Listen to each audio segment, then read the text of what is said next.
Muli nagbabalik, no, sa aficionado.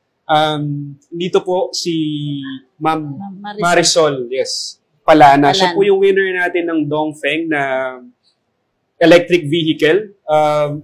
Taga saan po kayo? Sorry. Pasay, sa Cabrera po, Pasay City. Cabrera, Pasay City. Okay. Saan po kayo nagfulog ng sa po, Baclaran.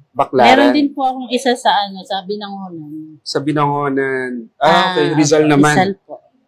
So bali, tabi po kasi ng pwesto namin yun. Tabi po. Pwesto nyo saan po? Opo, bali sa sa may, nagkaroon po kasi kami ng branch sa Baclaran. Magkatabi po kami ni aficionado. Kasi lagi din po kasi ako nabili ng yun ang pabango sa aficionado. Inaluhan niya po ako ng rapid. So may business po kayo sa Baclaran? Hindi po, staff lang din po. Okay. So, nabentahan ng sales personnel kayo? Opo, magkatabi po kami. Nakailang kayong fulog ng sobre? Marami po, 15. Marami? 15? Okay. 15. Swerte pa rin yun, no? Dahil 15, may kotse ka na worth it na worth it. So, may masasabi po ba sa mga viewers natin, sa loyalist ng sa aficionado po? Thank you po, lalo po dun sa aficionado sa Baclaran. Baclaran. Nalimutan ko na po kasi yung pangalan sa niya. Sa ST yung pangalan, no? Oo. Nakalimutan ko na po kasi.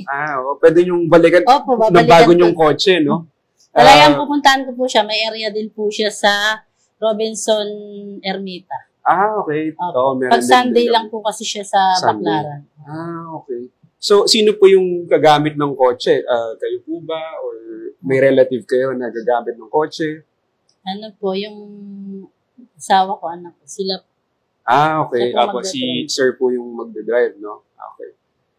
Pang personal po ba? Or pang work din? O? Personal lang. Okay, personal. Yun. So,